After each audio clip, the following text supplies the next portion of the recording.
Welcome back to the channel, guys. We're talking AFC qualifiers. Once again, this is the final part 3 of 3, recapping group by group everything that happened in the June 2025 window. If you guys have not already seen groups A and B, they're out on the channel now, so make sure you check those out. I want to let you guys know as well that I'll be dropping a AFC round 3 combined best 11 and maybe a couple other videos recapping round 3. I don't know. You're just going to have to subscribe so you don't miss whatever I decide to release on the channel, as well as, of course, content covering Round 4, Round 5, and the Intercontinental Playoff, and the friendlies leading up to the World Cup, and then the World Cup, and then boom, we're all right back to the 2030 World Cup qualifying cycle, so it's never really going to end here on DeadBall TV is kind of what I'm saying, so you might as well stick around. Drop a like on the video if you could, and let me know your guys' biggest takeaway from the Group C teams in the June window down below in the comments. Let's go ahead and start with Japan. Why don't we start with the guys who actually won the group?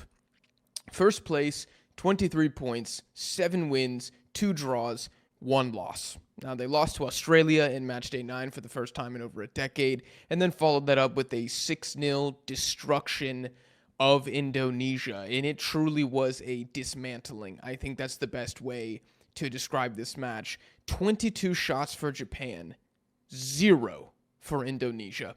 10 shots on target for Japan, 10 big chances created. That is the record for the most big chances in a single game in all Asian qualifiers from round 3. All of them. The previous record, do you guys think you can guess it? Go ahead, take a second. I'll give you about one more second. Okay, boom. Previous record was 7, and that was when Japan beat Bahrain 5-0 in match day 2. So Japan I believe they have 4 of the 5 games with the most big chances created. China's also another one in the first Indonesia game as well as in the top 5. But whenever you're conceding 10 big chances, that's diabolically bad for Indonesia. And it's diabolically good for Japan. It's exceptionally good for Japan. You guys know what I'm trying to say here. 5 different goal scorers in this game, including Kamada's got a brace. Even Mao Hasoya scores in the 80th minute. And if Mao Hasoya is scoring against you, you had a bad day. I'll just put it like that. Absolutely total destruction of Indonesia at the hands of Japan. Now, the window overall, this is where I really want to steer most of this conversation for this Group C video specifically. I feel like I didn't have enough round 3 overall dialogue in my Group A and Group B, so I'm really going to focus on that a lot for Group C here. The window or the round overall, round 3 overall for Japan, this is very debatable depending on how you want to look at it and depending on what's valuable to you, right? A couple things here. 30 goals scored, the most of any team in round 3. Second most was South Korea with 20 goals scored. So Japan have a plus 10 on the second most prolific offense in round 3. Pretty good. Look at the goals conceded.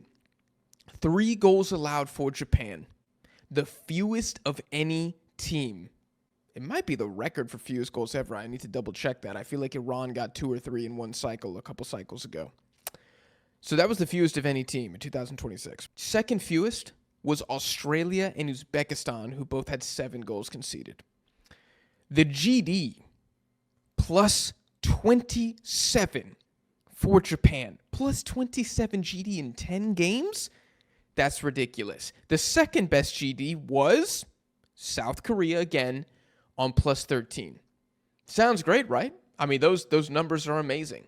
The football analytics guys are probably aroused right now talking about the numbers and the performance on paper and on the spreadsheets for Japan, aren't they? 10 out of 10 window. I think we can just end the video here, right? Well, not so fast. Not so fast. For me, there's more to this story. Allow me to continue. We all know that Japan can run up the score against the weaker Asian teams. They've been doing that for years. They've been doing it against European sides as well, in friendlies albeit. So we're not learning anything new when they beat Indonesia 6-0. We're not learning anything when they beat China 7-0. And these aren't even tests. And that's not offensive to Indonesia or China. You guys are not a test for Japan. This is a team that should have eyes on the semifinal of the next World Cup. That is the ceiling for this Japanese team. If they fire correctly at 100% capacity, they can make the semifinals. They're good enough with the individual talent to be able to do so. And in the 6 games against China, Indonesia, and Bahrain in round 3, they did pretty good. 6 games played, 6 wins, 27 goals scored, 1 goal allowed. That's a plus 26 GD. That's amazing. And you know what? If we want to hang that in the JFA Museum, which I have visited, by the way, it's fantastic. If you're ever in Japan and you're a soccer fan or a footy fan, please go to the museum. I was in there for 3 hours, just completely nerding out. If you want to hang that record against Bahrain, China, and Indonesia in the JFA Museum, do it. I got no problem with that. But what about the performance against the only teams that were ever going to test Japan in this group? Saudi Arabia and Australia. How did they do in those games?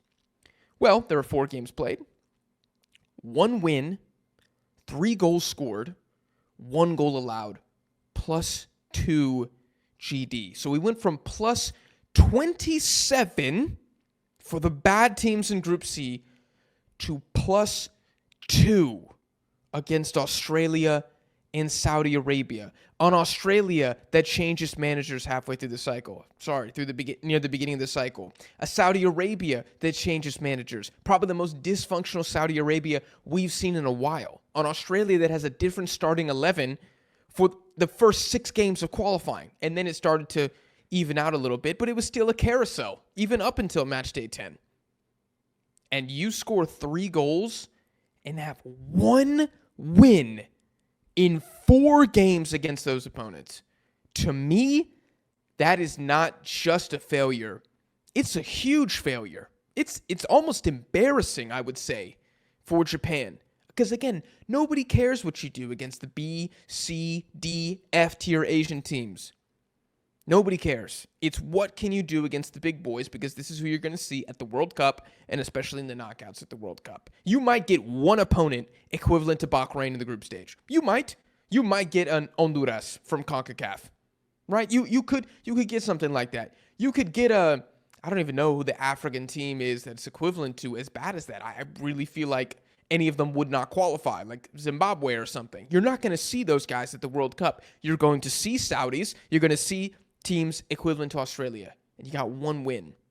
That's, again, just a huge failure, I have to say. So for me, round 3 for Japan, I'm going to give them a B-. I'm going to give them a B-, 6.5 out of 10, maybe 7 out of 10 is the absolute highest I can go. No, I can't even go 7 out of 10. You have to get 2 wins against these opponents for me to go 7 out of 10. It's a 6 or a 6.5 from Japan. And I know that sounds harsh, but hey, guess what, man? Great power comes great responsibility, just like Uncle Ben told Peter Parker in Spider-Man 1. And he was right. If you want to be Spider-Man, I'm going to judge you like Spider-Man. I'm not going to judge you like some, random unnamed bank robber that, is in like the opening scene of a movie. No, if you want to be the main character, which Japan, I believe you want to be the main character of Asian football, you're going to be judged like the main character. You better have the best writing. You better have the best plot development. You better have the best performances. And against the creme de la creme of this group, which wasn't very creamy, was it? You got 1 win. So I think for Moriyasu, there are huge question marks here still. I don't think after the embarrassment that was the 2023 Asian Cup, I don't think this performance is acceptable. And you might be able to fool the plastics with the stats and the heavy score lines. You're not fooling me, because I watch these games. I watch every single one. I don't know how many Japan live streams I did during this cycle. I want to say I did at least 3. I'm not fooled. I'm not fooled by you beating China 13-0 on AG. I'm not fooled by you beating Bahrain 7-0 on AG. I'm not fooled by these. Against the best teams, you were subpar, just like you were at the Asian Cup. And so, Moriyasu, man, plenty of questions still to answer. I think the mentality is also a question mark as well for these guys. I mean, senseless rotation for the sake of rotation. I absolutely hate that in football. You got to get 2 wins from these games. This, not enough. And I think if you're a Japanese fan and you're satisfied with this, I think your expectations are too low. Now, I'm not angry. I'm not furious about this, but I'm also not ecstatic. I'm just like, that could have been better. You could have been the best historical team in the history of Asian qualifying and literally broken every single record. I talked about this months ago.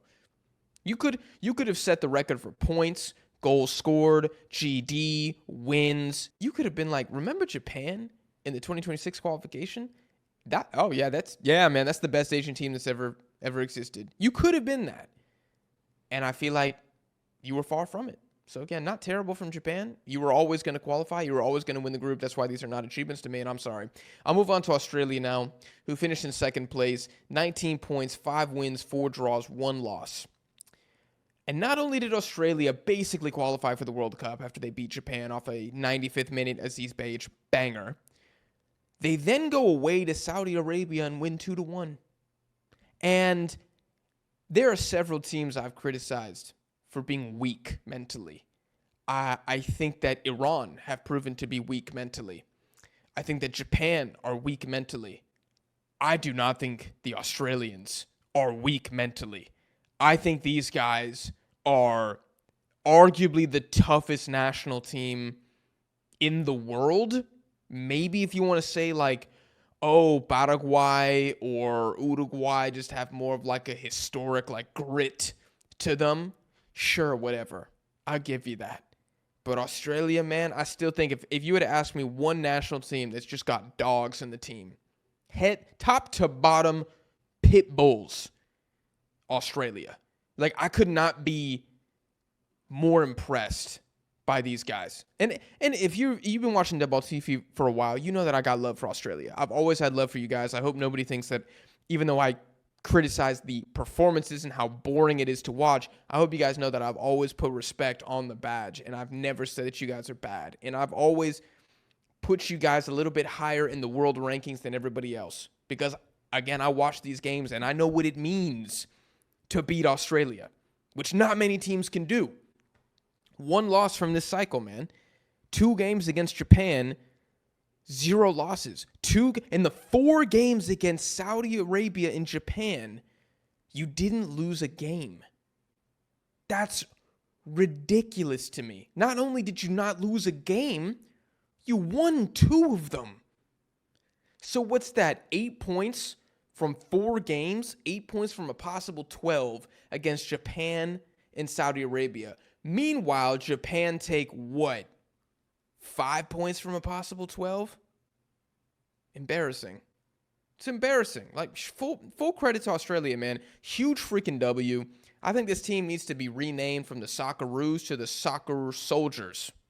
That doesn't quite roll off the tongue like it sounded better in my head, but Soccer Soldiers, Socceroos Soldiers. You guys know what I'm trying to say, man. Like, just absolutely beasts. Australia, fun fact here, all-time record against Saudi Arabia away in qualifiers. 4 games played, 2 wins, 1 draw, 1 loss. All time. Crazy. I don't really want to harp too much about the players. I think all of them as a unit. When you play like Australia play, it's very difficult for me to be like, oh, this is Riley McGree. He did it. Yep, Matty Ryan in goal. Just carrying the team. No, I don't think anybody's carrying Australia. I think it's an extremely balanced effort, and that's what makes them scary. I will say, though, Tony Popovich, I didn't know who you were, bro. You came in for Graham Arnold. I was like, interesting. Okay, they're going for the local guy. They're going for the familiarity. And guess what? Popovich got freaking dragged for his player selections. He got nailed to the cross. Every single time he got nailed to the cross. And I wasn't enough in the weeds of Australian football for me to be like, this call-up is shite. I don't know enough to say that. But I was like, all right, I just know my Australian friends are not happy right now. And this man, in 8 qualifiers in charge, gets you 5 wins in 3 draws? Nah, dude. I'm telling you this right now for the haters watching. I always try to talk to the haters. Sometimes I am a hater. You got to buy into Popovich now. If you're Australian and you're watching this video, time to buy in, bro.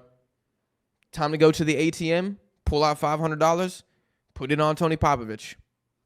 It's time. He has earned that. You might not think it was always convincing. You might think the Aziz Behich goal was luck. You might have thought that Japan dominated Australia twice and are miles clear and Australia are frauds. Nah, bro, you got to buy in. He has earned that. If you're not bought in now, you don't want your national team to succeed. period. You're just a hater on the internet. And there's plenty of those in every single fan base. And I'm sure Australia have some of those as well. But I just could not have more respect for what these guys did with all the omissions they had from this window, y'all. I knew Australia were going to get second. I did not think they were going to beat Japan. And again, full credit to them. But I always knew they were going to qualify because you're dogs. You guys are dogs. Toughest guys in Asia. Toughest guys maybe in world football. With no Jackson Irvine, with so many important players out, you still take 6 points from this window.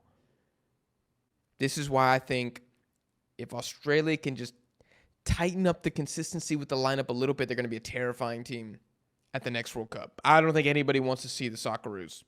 I think they definitely benefited a little bit in Group C from playing bad offenses. But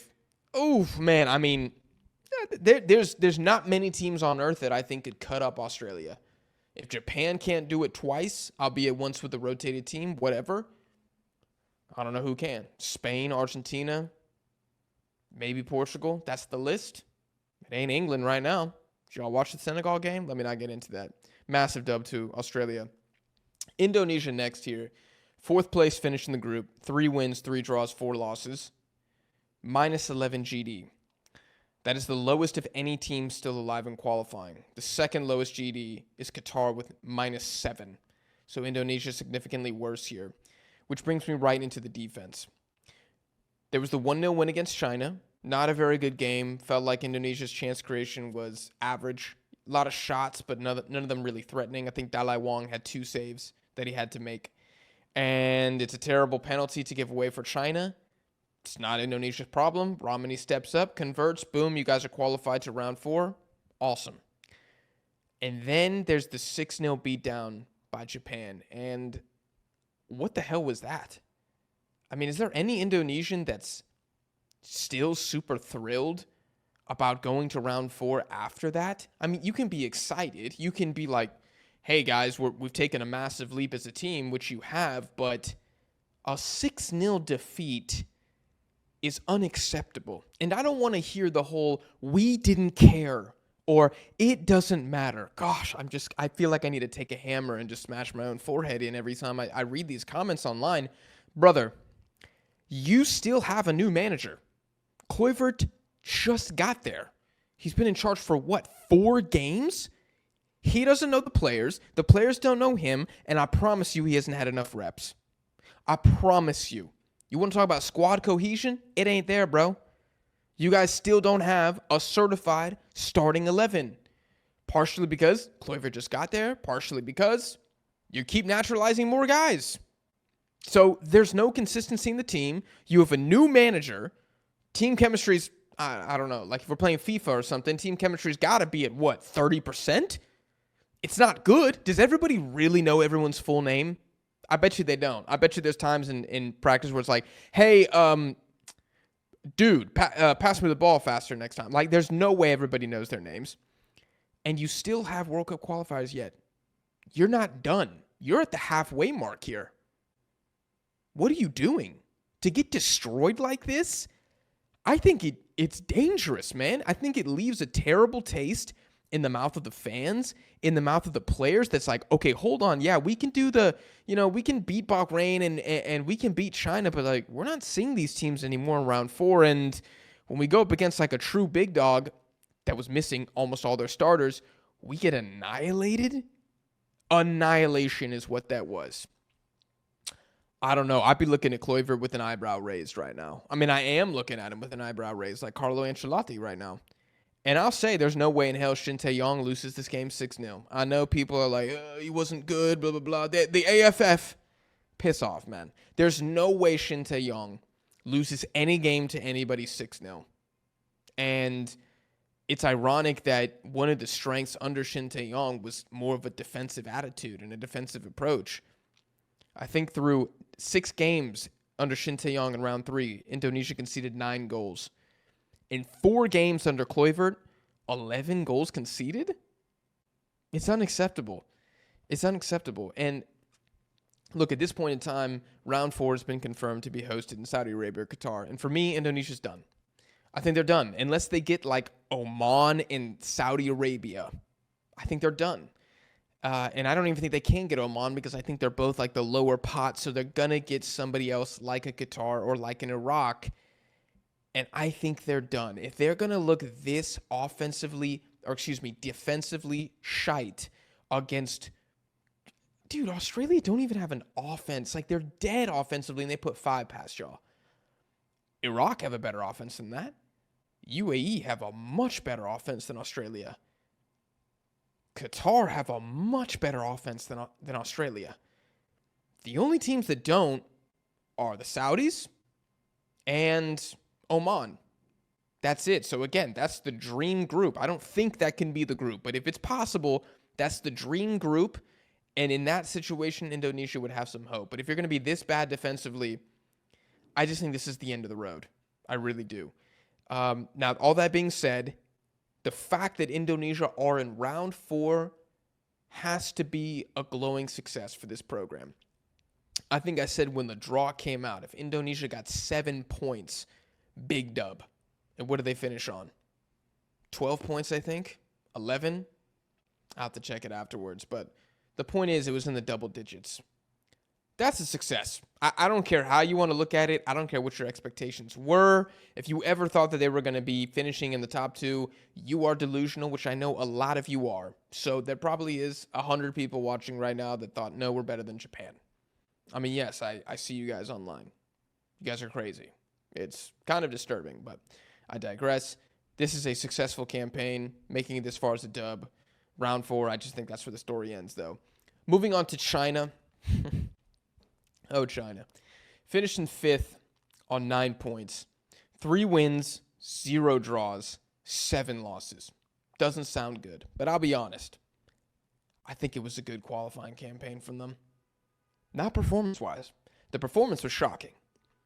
But points-wise, the fact that China won 3 games, they got 9 points in this group, that is a dub. And as awful as they played, I think the Chinese national team, I think the Chinese higher-ups, I think the Chinese fans can look at this and be like, dude, honestly, we should have gotten like 3 points in this round overall. We would have gotten 12 if we beat the Saudis with 10 men at home, fumbled that game. They could have been in round 4. Wow, like they could have been in round 4. Shouldn't have lost to Indonesia, penalty in that. Like they were in these games despite being bad, and they are really, really bad. There might be something for the next cycle. If they can get some of these young guys, more of them introduced as fast as possible, which I hope they will now that official games are over and they're going back to friendlies, like play the U20 guys, play the U23s, play them as much as possible, and just start growing the next gen. They could do something for 2030. I just think the fact that they won 3 games here is unbelievable. Like, did y'all know 5 teams in round 3 didn't win 3 games? North Korea, Kyrgyzstan, Palestine, Kuwait, Bahrain. But China did. And China finished on 9 points. In that sense, it's a W. Now, I talked about that performance and how awful it was. It was really, really bad. Like, I know that China held their own 1-0 against Indonesia. The penalty is what it is. It's kind of interesting that both Palestine and China end their World Cup hopes on really awful penalties. The Palestine one is like, was that even a pen? And the China one is just moronic. So the different levels of shocking, different types of shocking, I should say. But that's just interesting to me. I didn't notice that until right now. But they end up ending their qualification on a high, beating Bahrain at home. And y'all, they did the double on Bahrain. They did the freaking double on Bahrain. That's crazy. The fans are crying in the stadium. The players are crying. It was an amazing moment. Again, shout out to China and their fans. I think 52,000 was the attendance for a meaningless game, as people like to say. I don't think you could have seen any of the reactions at full time and tell me that this game didn't mean anything. Crazy stat here. Bahrain have never beaten China, ever. Isn't that crazy? 2 wins for China, 4 draws. Massive L for Bahrain. Anyways, Yudong Wang was the goal scorer in the Bahrain match. He had a very good campaign for the U20s. 18 years old. This is what I want to see. And I'm glad he took the penalty. I don't know if that was decided beforehand, but Whoever was in charge of that decision, keep him involved in Chinese football because that's what you need. Play the young guys. Everything else, man, just you gotta sit these guys out. Now, outside of that, I think it was a pretty diabolical campaign. What I would categorize as a historically diabolical campaign, a campaign that might have been so bad on the pitch that China hasn't suffered a defeat that hard since the Mongol invasion. Let me go over the numbers for you here. 29 goals conceded is the most that China have ever conceded in a World Cup qualifying cycle. This is counting round 2 and round 3. 29 goals, the worst in Chinese national team history. Their previous worst was last cycle when they conceded 22. That means that in this cycle, they conceded an average of 1.82 goals per game. Their previous worst from a goals conceded per game perspective was 1998 when they allowed 1.14. So they had a 0.7 increase from their previous worst ever defensive showing in a qualifying campaign. Not good. Now, offensively, China scores 16 goals across 16 games. Again, both rounds. This is the second lowest China have ever scored. They scored 14 in both 2006 and 2010. Now, I know you're thinking like, Jack, I mean, they only went from 14 to 16. That's really not that bad. This kind of sounds par for the course, right? Well, there's one big difference between 2010 and 2026, and that is in 2010 they played 6 games. They played 6 games. This cycle, they played 16 games, and they scored 2 more goals. So, actually, in 2010, they scored 2.3 goals per game. In this cycle, they scored 1 goal per game. It's just crazy. To put this into more context, last cycle, 2022, China scored, can you guess, 39 goals. 39 goals. So they went from 39 goals scored last cycle to 16. I guess Wu Lei MVP is what I'm trying to say. Like, absolutely insane.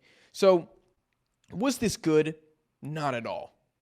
But there's enough here for Chinese fans to walk away with some positives. And I think that's a good thing because there are other teams where I'm not sure how many positives there truly are. Right? I'll move on to Saudi Arabia. I'm not sure how many positives there are for these guys, speaking of them. Finished in 4th place, 13 points, 3 wins, 4 draws, 3 losses. 7 goals scored, tied for the second lowest of any team. Only Bahrain scored fewer with 5. 8 goals conceded. Now that's pretty good. It's tied for the second best amongst all teams. But again, you have to wonder what these numbers look like, both offensively and defensively, if Group C wasn't largely dead outside of Japan. Like, I really feel like if you put the Saudis in Group B, they're getting cut up.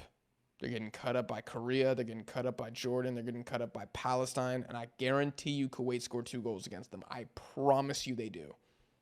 So these are not even that good numbers to begin with, and I still think they're flattering for the Saudis. Beat Bahrain 2-0 away. It was kind of a weird performance. On one hand, you could say the Saudis should have scored 5. On one hand, you should have said, well, Bahrain should have drawn or maybe even won. It's a miracle for the Saudis that Bahrain didn't score. So I don't really think you can chalk this game up as a massive dub for them. And then you lose 2-1 at home to Australia. It's just like, God damn, Saudi Arabia, like, you guys stink. You guys stink. And Salim Al-Dosari misses another penalty. He's missed 3 penalties in round 3. He is solely responsible for Roberto Mancini getting sacked and for Saudi Arabia dropping 5 points in round 3. Him by himself. And nobody seems to know why he still takes the penalties. Even Mancini doesn't know why he still takes the penalties. It just seems like, all right, he pulls rank, right? If this is the army, he's the general, and he's like, I'm taking the freaking pens. But if I was the coach, if I was Renard, I'm saying, hey, Al-Tambakti, the center back, why don't you take the pens from now on? Because we can't trust this guy.